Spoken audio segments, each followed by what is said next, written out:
ประเทศไทยให้ความรู้คู่ความสุข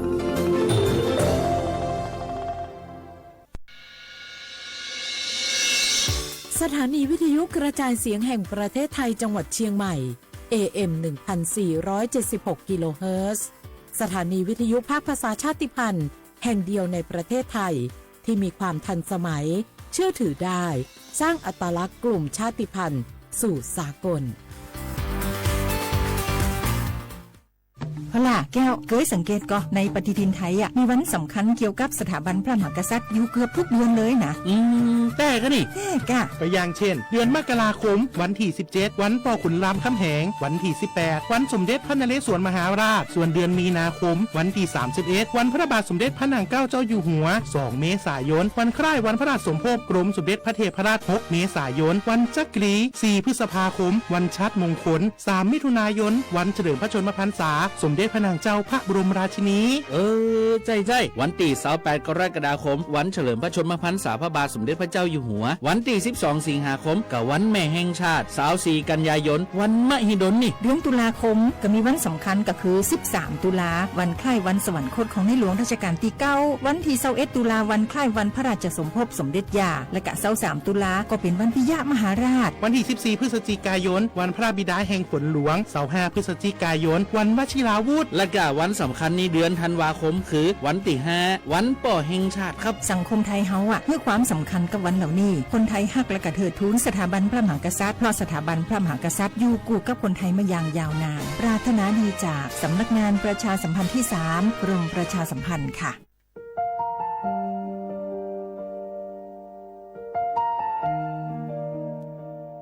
ขอน้อมเกล้าถวายอาลัยสมเด็จพระพันปีหลวงพระแม่แห่งแผ่นดินผู้ทรงเมตตาเหนือเกล้าขอพระองค์เสด็จสู่สวรรคาลัยข้าพระพุทธเจ้าข้าราชการและเจ้าหน้าที่สถานีวิทยุกระจายเสียงแห่งประเทศไทยจังหวัดเชียงใหม่กรมประชาสัมพันธ์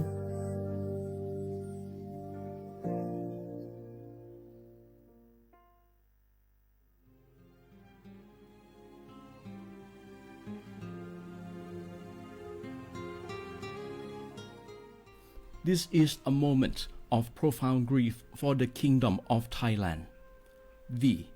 the collective voices of Radio Thailand Chiang Mai, join the Thai nation in mourning the passing of our beloved Queen Martha, Her Majesty Queen Sirikit. Her life was a testament to the unwavering service, grace, and deep love for the Thai people. Our humble condolences and thoughts are with His Majesty the King, the royal family, and all the Thai people during this deeply sorrowful time.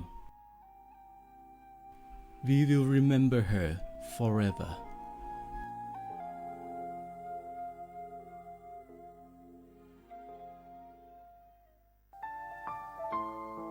เฮาข้าพี่น้องเจ้าคือไต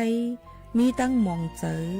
อันเจ้านางหอคำสมเด็จพระนางเจ้าสิริกิติ์พระบรมราชินีนาถพระบรมราชชนนีพันปีหลวงเลยเข้าสวนหมักหักคำนนเพกว่าย้อนสู้เก่าตึงปันเฮาวิเย็นขวัญเงาเจ้าเฮาขาหอดถึงตีสุคติกัดเย็นเสกัม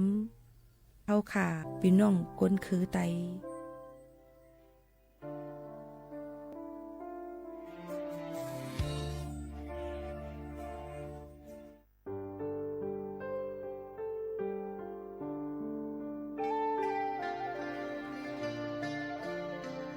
มูลนิธิร่วมจิตน้อมเกล้าเพื่อเยาวชนในพระบรมราชินูปถัมภ์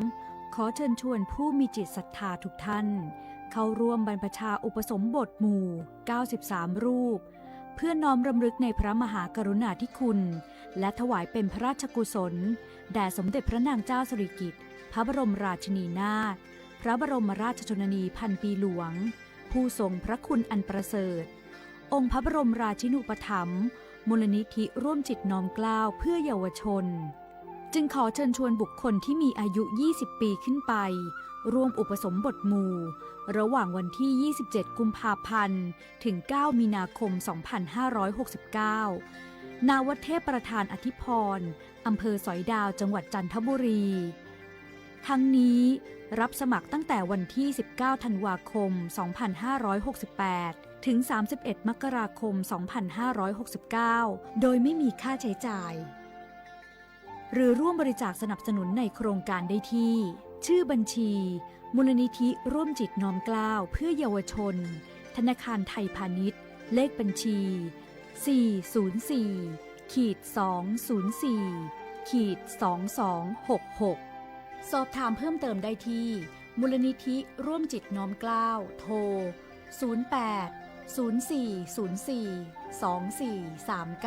08-0404-2439 และ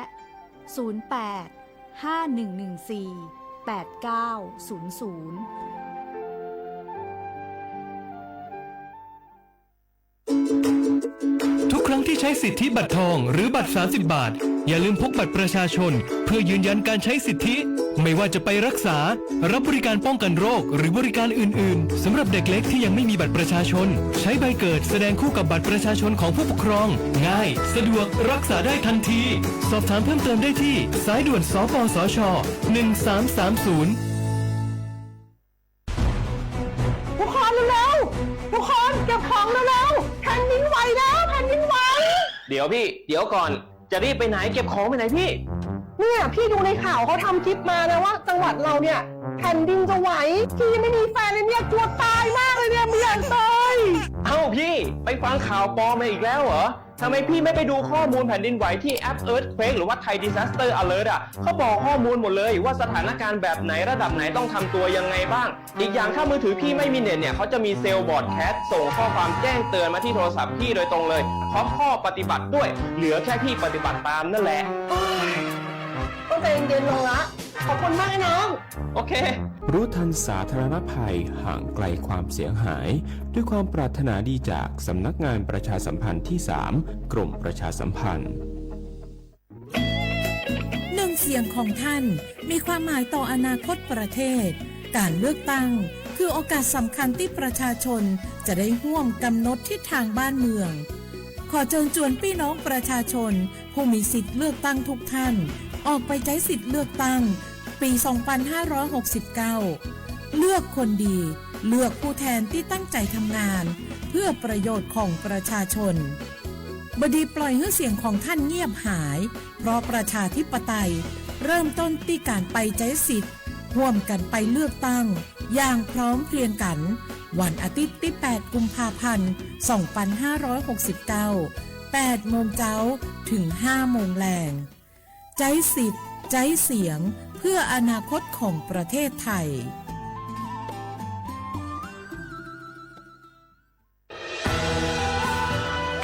จากศาลากลางจังหวัดน่านหลังเก่าพัฒนาสู่การเป็นศูนย์การเรียนรู้นันทศิษย์ปาคารโดยมูลนิธิรักป่าน่านนับเป็นพระมหากรุณาธิคุณที่สมเด็จพระกนิษฐาธิราชเจ้ากรมสมเด็จพระเทพรัตนราชสุดาสยามบรมราชกุมารีได้พระราชทานนามนันทศิษย์ปาคารอันหมายถึงอาคารแห่งความรู้ทุกแขนงของจังหวัดน่านภายในประกอบด้วยห้องนิทรรศการเฉลิมพระเกียรติรัชกาลที่ 9 แสดงพระราชประวัติและพระราชกรณียกิจของพระผู้ทรงเป็นพลังแห่งแผ่นดินและต้นแบบของความเพียรรถพระที่นั่งอนุสรณ์แห่งการเสด็จเยี่ยมราษฎรในถิ่นทุรกันดารทั่วทุกภูมิภาคของไทยพิพิธภัณฑ์ศาลากลางจังหวัดน่านความทรงจำของอาคารหลังเก่าและการอนุรักษ์สิ่งสำคัญของเมืองน่านเทคโนโลยีกับมนุษย์จุดประกายความคิดสร้างสรรค์สู่การสร้างนวัตกรรมในอนาคตน่านซิมูเลชันแนวทางจัดการขยะที่ยั่งยืนเพื่อตระหนักถึงผลกระทบต่อสังคมเศรษฐกิจและสิ่งแวดล้อมห้องสมบัติน่านย้อนรอยสู่อดีตและความรุ่งเรืองของนครน่านผ่านเงินตราเครื่องเงินและผ้าทองเปิดให้เข้าชมฟรีไม่มีค่าใช้จ่ายตั้งแต่เวลา 9 นาฬิกาถึง 17 นาฬิกาหยุดทุกวันจันทร์และวันนักขัตฤกษ์มาร่วมอนุรักษ์สืบสานสร้างสรรค์ศิลปะวัฒนธรรมและวิทยาศาสตร์ของเมืองน่านคุณค่าที่น่าภาคภูมิใจ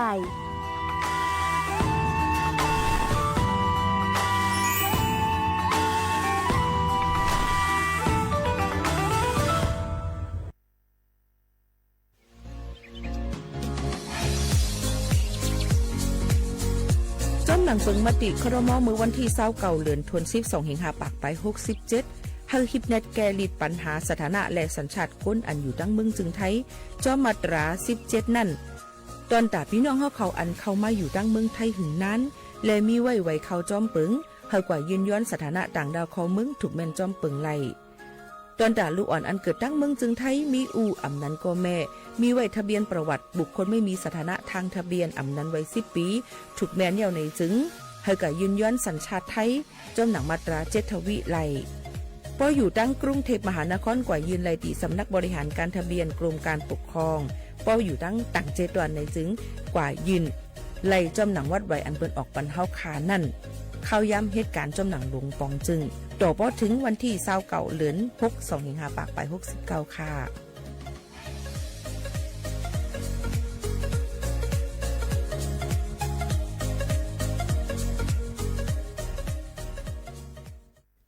พี่น้องเขาสนใจใครปืนเผาผ่านตั้งห้องปล่อยเสียงสวทเก้งใหม่ปั่นตั้งหูห่มปาดังมีดังซื้อถ่อมแจ้งแล้งหลีกว่าไก่ในปืนตีเจดอนเก้งใหม่กับสืบมาเลยดี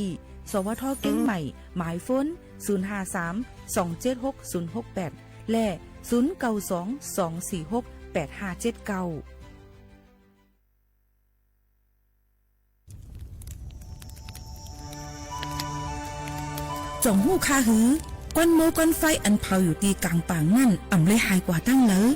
มันเตเป็นฝุ่น PM 2.5 สีขึ้นมาเฮ็ดให้ป้ายอยู่ลีเฮาคาขึ้นในคาออลองลดย่อมปัญหาจึงไหนในอ่ำหยาบค่ะเนื่องแว่อ่ำเผายุกยักเหมือไม่ต้นเยอะต้นเข้ากับในให้ในสวนเฮาเปลี่ยนมากองไว้จ้อมกันเสเฮ็ดเป็นฝุ่นสภาวะอ่ำนั้นแจกแผ่ยุกยักเฮามันปอดถูกเมียนอีกป้าดังห่มมือกันฟังด้วยไฟไหม้ป่าเถินเฮาขาดฉุกดีเลยผูกต้นไม้น้ำเพิ่มปันปืนตีสีเขียวเฮ็ดเฮาจันล้มเสียนสายตาเฮากูก็เลยตั้งมุงมองเฮาลีเสฐานหน้ากอกับสืบเป็นเผ่าตี3กรมประชาสัมพันธ์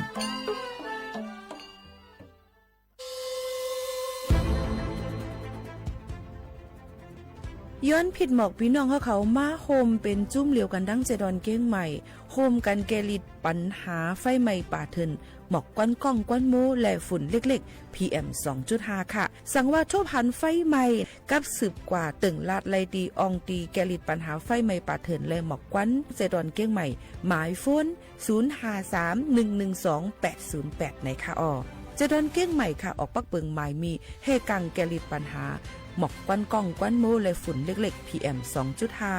เนื้อปืนตีเหลออันอ่ำเลยคว้างเฮาเผาผ่านมาดีแอปพลิเคชันไฟดีห้ามเผากำเร็วในนั้นค่ะอย่าไปเผาล้าอ่ำว่าได้เป็นตีกลางปางอองตี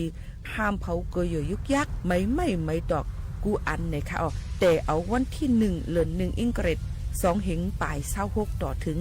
วันที่31เดือน5 2เหงปลาย26ในผู้เหลอเผอเฮ็ดผิดปักเปิงเตญาตัวต่ำตั้งผิดจำหนังปักเปิงหมายมีกำเหลวในนั้นค่ะเลยตั้งมุงมองไฮลีเซห้องการฐานฐาหน้ากอกับสืบเจดอนเก้งใหม่มาโฮมเป็นจุ้มเหลวกันดังเจดอนเก้งใหม่โฮมกันรักษาสภาวะฟิงตื้นเป็นเฮ็ดให้จันล้มถวยเจออันลีต้องฟ้าเสียนเสออ่ำมีหมอกก้อนกองก้อนโม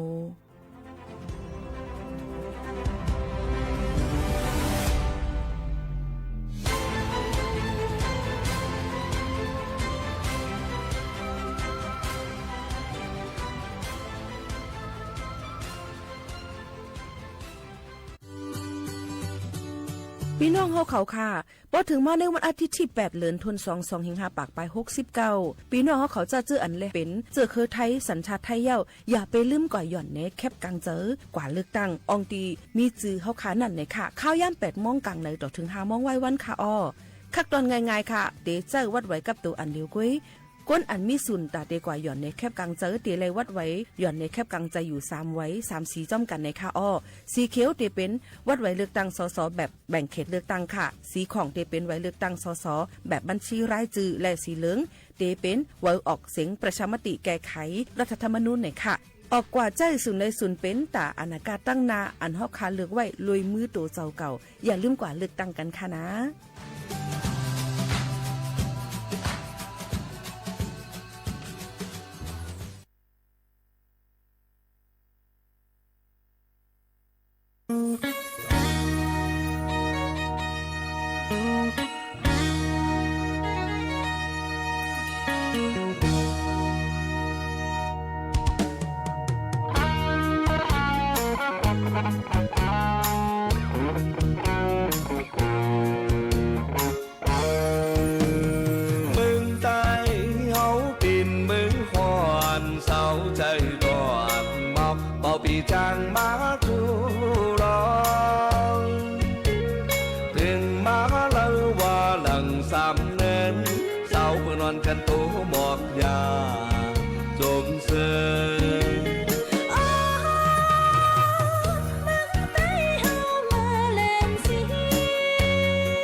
จอดตั้ง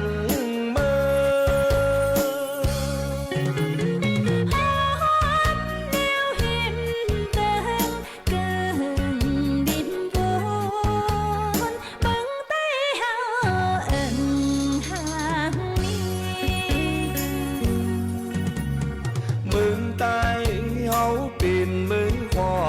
เสาคักหน้าการเบาคักจังไทยลารองถึงมาเลื่นหาเขาเดินนูมุงนายวันกันแหนเคืองตังปล่อยซอน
เหมือซุ้งค่าเหมือซุ้งพี่น้องพงยินถ่อมเขาตั้งสิ่งกูก็กูก้นค่ะพบทบจอมกันในตอนการภาษาความใต้ดีห้องปล่อยเสียงสวทเก้งใหม่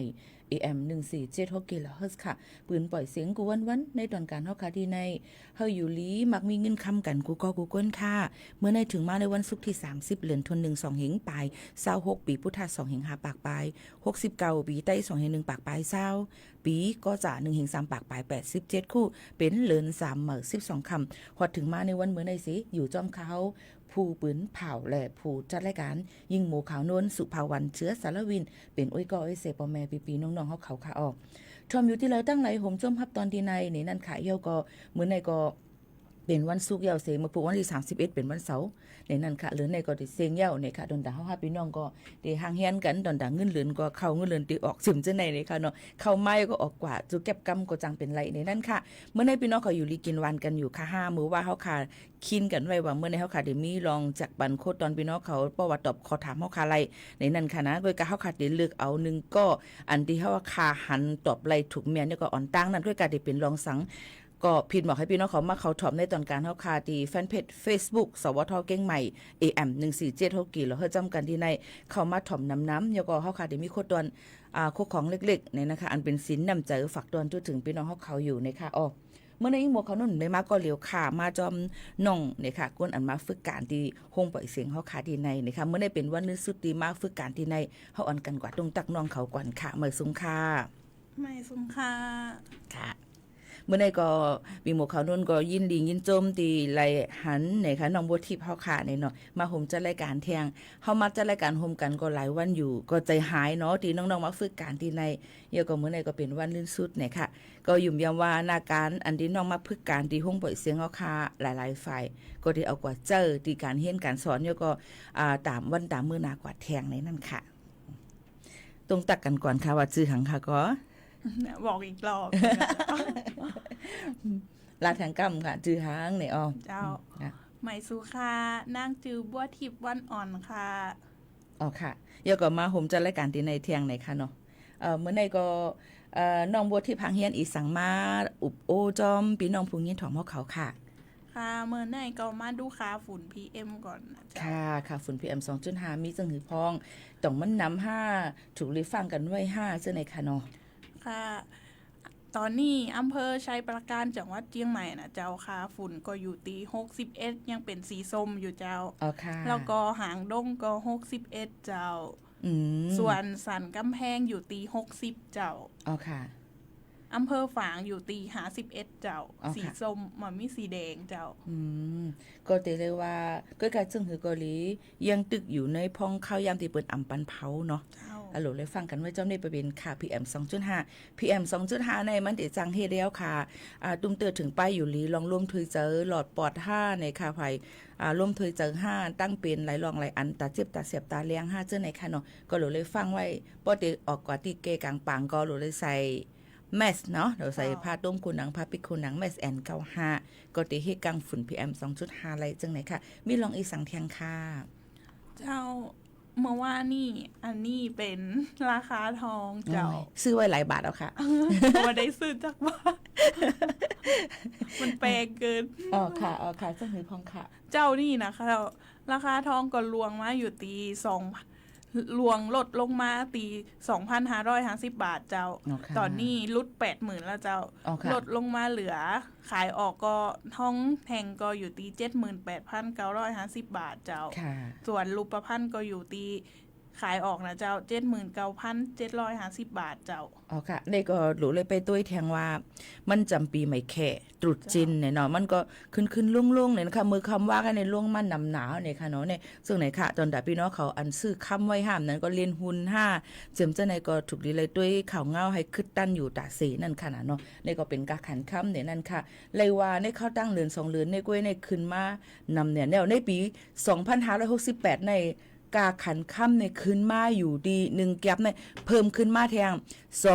22,550 บาทเนาะยกว่าปี59เนี่ยในเขาตั้ง1เดือน30วันในก็ขึ้นมาแทง 12,700 บาทหมายความว่ามันนำขึ้นมาแทงนั่นขนาดเนาะก็ได้เลยว่านำเต้ๆในนั่นค่ะพ่อแม่พี่น้องเขาค่ะเพราะเดี๋ยวมาด้วยในกาขันค่ำก็ขึ้นสูงมาเนี่ยนั่นค่ะการใช้จ่ายก็สูงขึ้นมาแทงก้อยกาเฮียงการ5เจิมเจ้าในติเป็นซึ่งหือในเฮาข่าวก็ถูกเลยติดตามตาสิโยก็มาด้วยว่าลองการเลือกตั้งปี 2569 ในจ่องเปิ้นเต็มมีว่าเตขึ้นปันกาแห้งก้นเหตุการณ์กาหือในนั่นเนาะโยก็จ่องห้ำเตไลเต้อันในเฮาข่าวเลยปักตาตุ้ยเตวาในนั่นค่ะโยก็ปาร์ตี้การเมืองปาร์ตี้นึงและปาร์ตี้นึงนั่นในเขาก็เต็มมีว่าคอเลยใจเขายก็ขอตกลงเขาเต็มมีอีสังพองบางอันก็เตว่าเกี่ยวกับไปลองการเรียนการสอนการกูเรียนกยศมาอันก็จะเป็นลองป้ายอยู่ลีมาอันก็จะเป็นลองการเรียนการเนี่ยเนาะเฮาก็เด็กกับตุ้ยว่าเฮาคาสมเกียรติเผอเพราะเฮาคาเกียรติเผอเลยใจเอายุ่มยำว่าเขาติเฮ็ดต่างเตียนเฮาคาอะไรเป็นปากเป็นเสียงเฮ็ดเตียนเฮาคาอะไรนั่นเนี่ยก็เฮาก็ถูกเลยลึกเขาก็นั่นก็นั่นแหละในวันที่31ในกลางค่ำ6 โมงกว่าเปิ้นอ่ำปันขายเหล้าเดี๋ยวเลยว่าเปิ้นอ่ำปันอ่ำปันแจกจ่ายอ่ำปันกินเหล้าเมายานำปนตีกูอ่ำจังเลยกว่ามีปังเลือกตั้งล่วงหน้านั่นขนาดเนาะในวันที่1นั่นข้าวยาม8 โมงต่อกว่านั่นขนาดเนาะต่อพอถึง5 โมงไว้วันอันนี้ก็เป็นเลือกตั้งล่วงหน้าแล้วก็ในวันอาทิตย์ที่1ในค่ะเนาะเป็นเลือกตั้งล่วงหน้าก็เลยว่าทั่วประเทศไทยเมืองจึงไทยในมีการลงเลือกตั้งล่วงหน้าไว้อยู่2 ล้านปลายเยอะอยู่นะ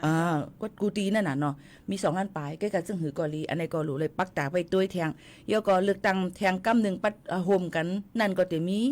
วันอาทิตย์ที่8 กุมภาวันอาทิตย์ที่8 เดือนกุมภาเนี่ยค่ะข้าวยาม8 โมงกลางไงต่อถึง5 โมงไว้วันอันนี้ก็พี่น้องเขามีจื้อมีทะเบียนบ้านหิมเหลอตีเหลอหน่วยเลือกตั้งเขตเหลอตีเหลอเนี่ยก็กว่าเลือกตั้งไกลนานอย่าลืมนะคะอย่าไปนอนรับทับสิทธิ์เนาะย่อก็อย่าไปขายเสียงขายสิทธิ์ในนั่นค่ะเนาะอย่าไปกว่าซื้อเอาเงินเห็นมาซื้อจุกแก็บกำกล้วยเนี่ยตาที่อยู่แทงหลายปีนั่นมันจะหยาบตอนตาเฮาคาในนั้นค่ะเลิกกดอันที่มันเหตุการณ์ปันเฮาแท้ๆใจว่าลาดล่มหลายๆกล้วย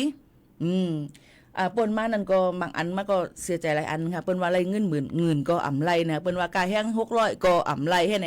มันเป็นรองหยับก็นั้นเพราะว่าเฮาขาดเลือกก้นมาเป็นตังแต้นเฮาขาก็เลยเลือกก้นอันหลีแล้วก็เลือกก้นอันที่มันเหตุการณ์เป็นข่าววันก้นเมืองเต้ๆเนาะพูดแล้วเฮ็ดแต่ลาเดียวก็รู้เลยเฮ็ดเต้ๆเนี่ยค่ะน้องว่าบ่อ่ำเฮ็ดเนี่ยอย่าไปเอาเนี่ยค่ะว่าอันนี้ก็มาฝากไว้ปันเจ้าหนังในกูเกิลเจ้าหนังในใครเอาพี่น้องเขาค่ะกำน้องๆบ่ทิพย์กติมาลาดแทงหลายรองหลายอันค่ะเนาะพี่น้องเขาตึกตัวอยู่หลายๆก็มื้อนี้มีตัวก้นตัวเอเนี่ยค่ะของฝากนี่มันใครอยู่เนาะ รีบเข้ามาเลยค่ะกดไลค์กดแชร์บันกันจ้อมนะคะในดีเพจเฮาค่ะที่ในเนี่ยค่ะนะตาเหลียวลือใจถ่อมด้วยเพียงความหวานหูถูกใจกันก่อนค่ะ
อ๋อค่ะเลยยิ่งถอมเพียงความมันหูถูกใจกันนึงเพียงความขวัญหักในค่ะเดเป็นเพียงความแสนแป้งห้องไว้ในนั่นค่ะมาฝากตอนจุดถึงกันค่ะอยู่ในต้นการภาษาก้อมเต้จมกันนั่งบีหมู่ขาวนู่นเลยตั้งน้องบุทิพย์แทงในนั่นค่ะก็ฮบทบซ้ำกันแทงก็น้องบุทิพย์ก็หางเฮียนไว้ปื้นหูตั้งหันฝากตอนจุดถึงพี่น้องเขาแทงเดมีลองอีสังแทงค่ะค่ะอันนี้เป็นข่าวเมื่อวานค่ะเมื่อวานนี่แหละเจ้าอ๋อตีแบบว่าตรวจพบเหตุการณ์แผ่นดินไหวขนาด 2.9 ตีตำบลสีถอยอำเภอแม่สวยจังหวัดเจียงไฮ้เจ้าอ๋อค่ะมันเกิดขึ้นเมื่อเวลาประมาณดึกอ๋อเจ้าแต่เจียงใหม่มาฮู้ถึงแห้งสั่นสะเทือนอ่ะเจ้าอ๋อค่ะฮู้ดีเจียงไฮ้เจ้ามันอาจจะแบบเป็นแรงสั่นสะเทือนตีน้อยยังมักถึง5 ลิกเตอร์ถ้า5 ลิกเตอร์นี่น่าจะถึงเฮาอยู่อ๋อค่ะอ๋อแล้วก็เตเลยว่ามันมีดีสิถอยแม่สวยเจดอนเกียงไฮ้เนี่ยนั่นค่ะมื้อวานนี่ค่ะเนาะเข้าย่ำกลางขึ้นลึกเย็นนั่นเนี่ยค่ะเนาะพี่น้องเขาค่ะในก็เตเลยว่าฮู้ฮับฮู้ไหลนั่นขนาดแต่ว่าดังอันอยู่ไกลห่างก็อ่ำป้อฮับฮู้เนี่ยค่ะเยอะก็แผ่นดินไหวในอิงสันในค่ะนะมันใกล้ๆเป็นอยู่แต่สิมื้อนังมือวันที่28นั่นก็เป็นที่ตั้งห้วยโป่งแม่ฮ่องสอนก็ 1.9 ลิตรแล้วก็เหมือนในวันที่30สองใจวันที่30เมื่อไหร่นะเจ้าพยายามหมอก3 โมงตี 3ปลายๆอีกเนี่ยมีไว้อยู่ 2.2 แมกนิจูดอยู่ที่เมืองโฮมตูเมียนมาเมืองมานค่ะเนาะนี่ก็เป็นเช่นนั้นค่ะแล้วก็เมืองมานนี่ก็แผ่นดินไหวแห้งเนี่ยในค่ะใกล้ๆเป็นอยู่ตาสีให้ไหนคะลองตั้งเจ้าในอยู่ได้เป็นห้อยอันดีมีห้อยแผ่นดินไหวมันไหวนั่นค่ะเนาะลองตั้งจึงหนังไหนในค่ะก็เตเลยหันว่าเพราะว่าพี่น้องเขาเคยฮู้ว่าแผ่นดินไหวในเกิดขึ้นมาจึงคือเป็นมาจึงในก็เขาก็เสิร์ชตัวลองปืนหูตั้งหันมันเป็นลองสภาวะในค่ะเนาะลองธรรมชาติในเนาะเยอะก็ปืนเพราะเขาใครเช็คด้วยว่ามันติเป็นตีแล้วจึงหือพองในเขาก็เช็คไล่ตีเว็บไซต์เนี่ยค่ะกองเฝ้าระวังแผ่นดินไหวในนั่นค่ะพี่น้องเขากว่าไล่เนี่ยค่ะเนี่ยก็เขาเดี๋ยวเลยถ้าพูดว่าตีแล้วเกิดแผ่นดินไหวพองจังไหนค่ะเลยว่าเมื่อว่าในก็ตั้งไม่สวยเนาะเป็นอีก็ตั้งลึกมันก็มีหมอก5 กิโลเมตรเนี่ยค่ะอำป้อแห้งก็อำป้อฮับพูไล่หลายๆตีจังไหนค่ะนะในก็เอามาฝากบรรพี่น้องเขาแผ่นดินไหวเนี่ยมันหนำจางล่ามไหลมันคาดการไม่ได้ว่ามันติข้าวยามในเป๊ะให้ไหนมันเต็มไรนั่นค่ะเนาะเฮาก็เตเลยไปตัวอยู่ตาสีจังนั้นค่ะย่อก็ลองแผ่นดินไหวนั่นอันทบนำหรือเสเปิ้นนั่นก็จะเป็นดังเมืองญี่ปุ่นใช่ไหมญี่ปุ่นเนี่ยเขาเตมันมาตัวสึนามิตัวเขาเตฮู้ว่าล็อกไล่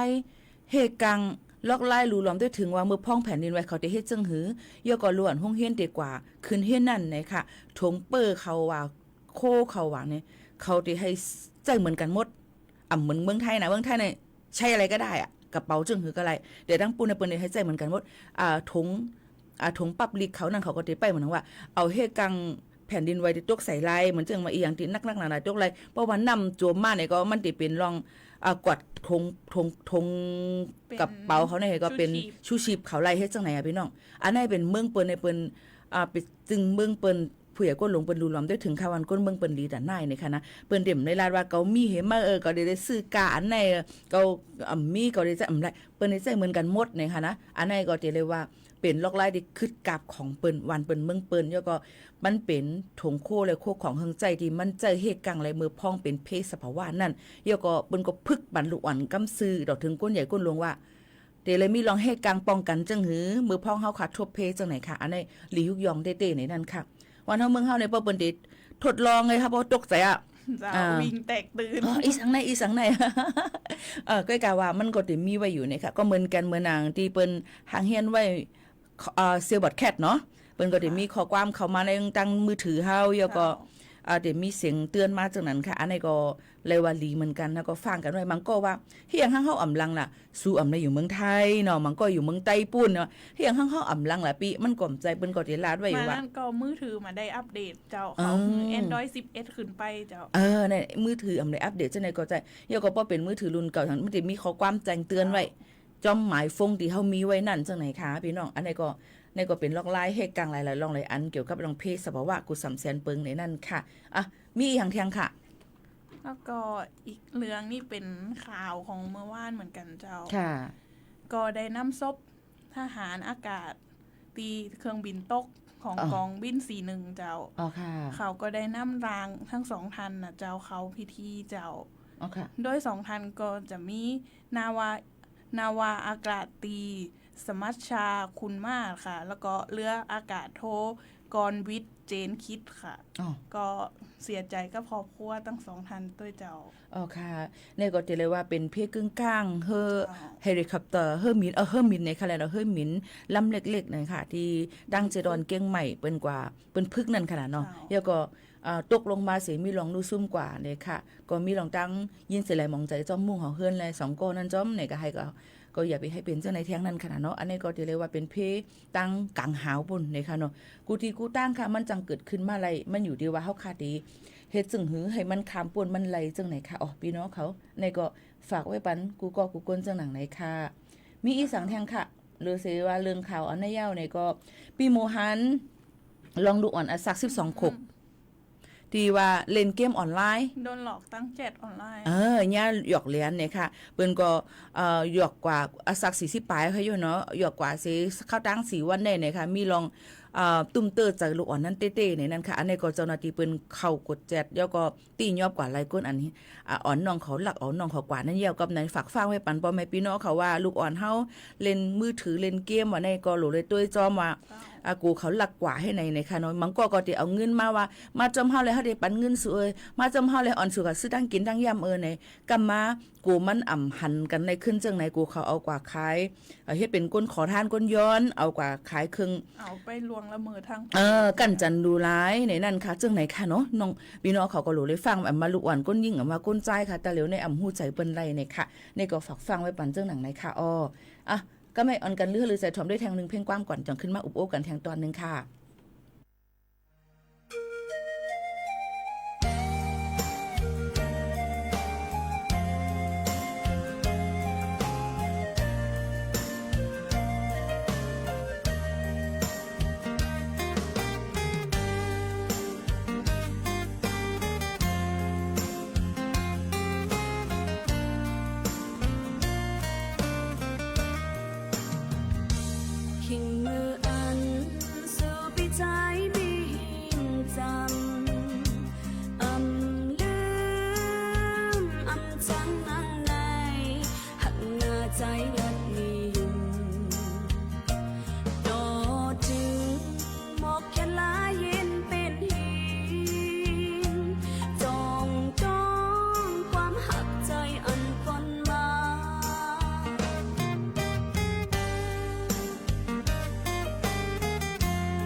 ลืม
行里怎么累？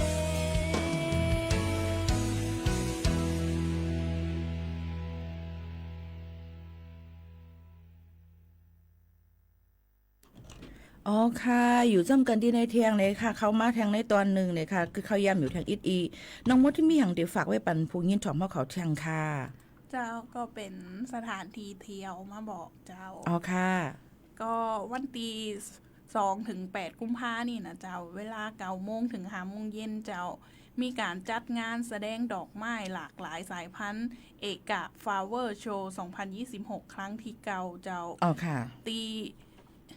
เอกะแฮปปี้ฟาร์มอำเภอแม่แตงจังหวัดเชียงใหม่เจ้าค่ะนี่ก็จะเป็นองดีแอลเล่แทงตีหนึ่งเนี่ยค่ะยกก็มีตีแอลเล่ตีอะไรแทงค่ะอ๋อช่วงนี้ก็มีอันนี้แหละเจ้าตีเตรียม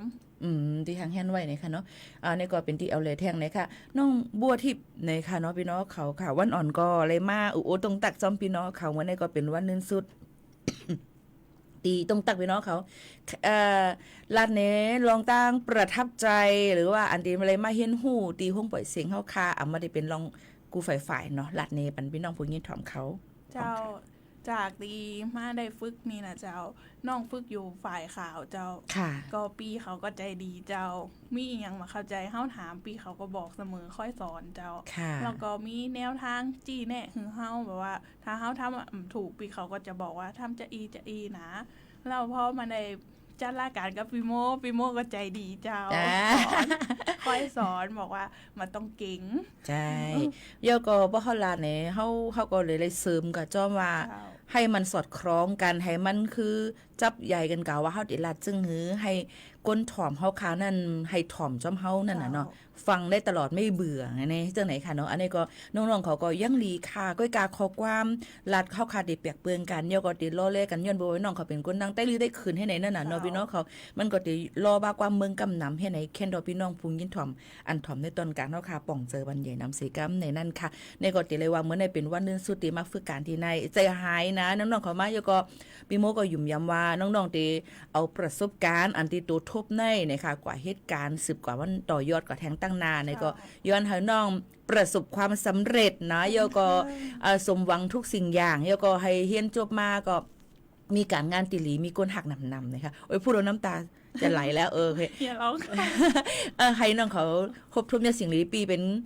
เฮียงเจอปันอยู่ตาสีนั่นค่ะเนาะมีอีหังก็ตักมหาลัยในนั่นค่ะก็อยากใครฮู้อีสังใครไรจึงหือเนี่ยก็ต้องตักมหากันไรในนั่นค่ะก็ฝากถึงน้องๆจึงไหนค่ะอ๋อค่ะในตอนนี้เนี่ยค่ะเฮาค่ะใครเฮาพี่น้องเขานั่นมาตบโฮมตบคอถามมันเนาะค่ะได้ถามพี่น้องเขานั่นเนี่ยค่ะเนาะพี่โมเขาเนาะได้เป็นก้นถามแล้วก็เพราะว่าพี่น้องเขาตอบถูกได้เลือกเอาก้นก่อนเฮาหันอันตั้งนั่นสิค่ะเฮาพี่น้องเขานั่นเนี่ยค่ะ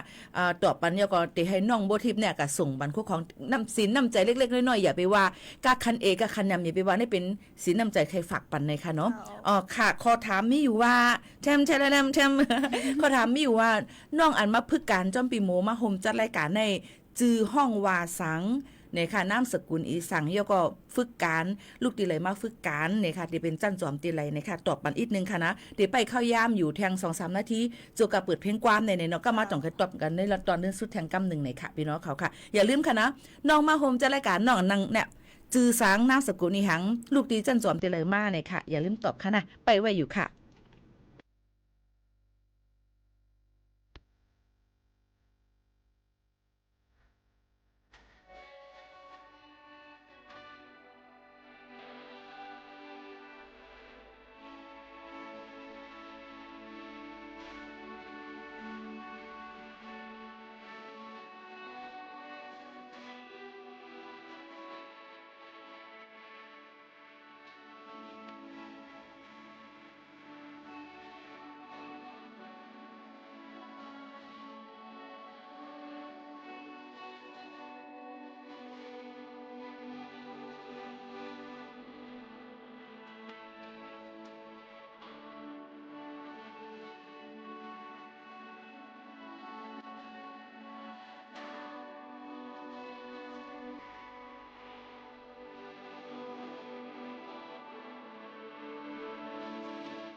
อ๋อค่ะเฮาค่ะก็เลยก้นกำลีเย้านะคะที่มาห่มตอบในตอนการเฮาค่ะเลยมีของนะคะปันตอนของตอนนี่เลยเฮาว่านอนปันลิกอิดอ่อนนะคะอย่าไปวุ่นว่ากาคันใหญ่กาคันถูก5จังได๋อย่าว่านั่นมันเป็นน้ำเจอที่เฮาคัดเจอเอามาฝากปันพี่น้องเขานี่นั่นค่ะก็บ่ไรกว่าเย้านี่ก็อย่าลืมรีวิวอย่าลืมเฮ็ดคลิปมาส่งมาปันอีกนึงน้องๆเขาก็จะมีรังเสื้อเจอนั่นขนาดเนาะพี่ก็มีหมอเขาโน้นเดี๋ยวขึ้นส่งมอบอันที่น้องบัวทิพย์วันอ่อนเฮาค่ะแทงนะคะมีคนตอบมาเย้าค่ะน้องบัวทิพย์ค่ะจือเฟซว่าอย่างก็ยุ่มหนุ่มแล้วเนี่ยนั่นค่ะลาดว่าเป็นจือห้องว่าน้องบัวทิพย์วันอ่อนค่ะมาตีราชจันจอมราชพัฒเจียงไฮ้เนี่ยค่ะก็ได้ว่าเป็นก้นกำลีค่ะเนาะก้อนในก้อนหนึ่งนะคะติดถอมในตอนการเฮาคาทีในกองยินโจมค่ะนะตีโฮมเป็นส่วนหนึ่งในตอนการเฮาคาทีในค่ะเนาะน้องบัวทิพย์ก็อย่าลืมกำมาก็ส่งโควันปีเขากำส่งมาปันจือตีอยู่ตั้งแชทปีโมอิดอ่อนนึงนะคะกำมาเดี๋ยวให้น้องเขาก็ส่งปันในค่ะน้องยินโจมขอบใจเต้ๆแล้วก็ตอนด่าเฮาคา2กอพี่น้องในวันเหมือนในก็ขอบใจถึงกูก็ที่มีส่วนโฮมมาอุบโอจำกันในตอนการเฮาคาทีในมาถ่อมจำกันมาโฮมตอบขอถามจ้อมกันในค่ะก็ย้อนหาน้องบัวที่วันอ่อนเนาะค่ะคือใหญ่ใหม่สูงอยู่ลีกินวันกับวันตามเมื่อนาในค่ะให้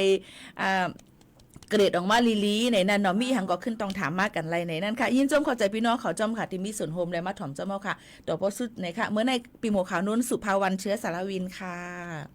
น้องบัวที่วันอ่อนนะคะค่ะผาดยันพี่น้องเขาเมื่อกว่าก่อนเย้าค่ะจ่องขึ้นทบกันค่ะมือสูงค่ะ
อากาศ